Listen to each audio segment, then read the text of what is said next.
This week, the US president unleashed massive attacks on India. First, he said that India would face a 25% tariff and a penalty over Russia from August 1st. Then he announced a deal with Pakistan, a deal where US would help develop Pakistan's massive oil reserves. We'll tell you about that later. But then comes a massive blow. He called India's economy dead. Listen to this carefully. I don't care what India does with Russia. They can take their dead economies down together for all I care.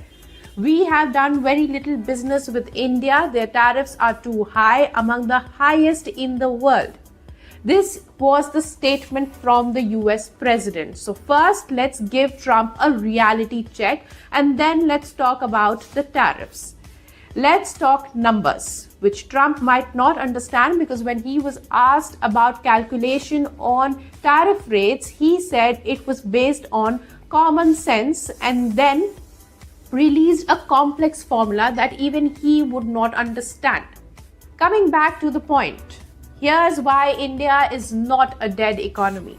India is the fastest growing economy in the world. IMF projects a 6.4% growth rate for both 2025 and 2026. It is the fourth largest economy in the world. India is fast becoming a global manufacturing hub, overtaking China in smartphone exports to who? The US. India's exports soared to record highs in FY25, growing 76% in the past decade. India is a magnet for FDIs and a leader in digital payments revolution. So yes, we know that you are not good at maths, but this is pretty straightforward.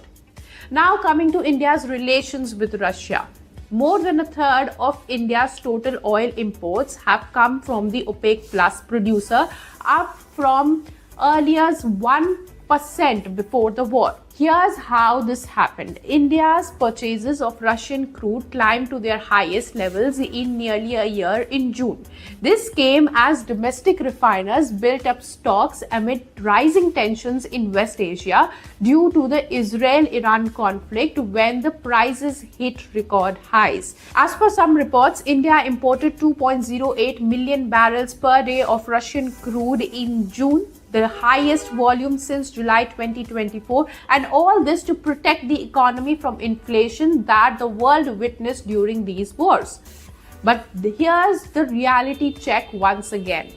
India buys cheap oil from Russia, refines it in the country, and guess who buys the cheap refined oil from India?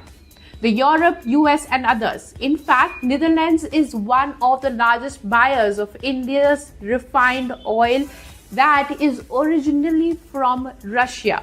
In 2024, EU countries collectively purchased $25 billion worth of Russian fossil fuels, more than the $22 billion aid that they provided to Ukraine.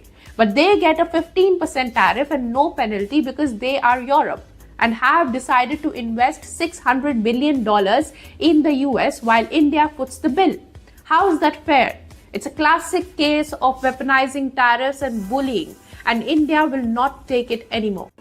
If you like this video, then like, share and subscribe to ET Now.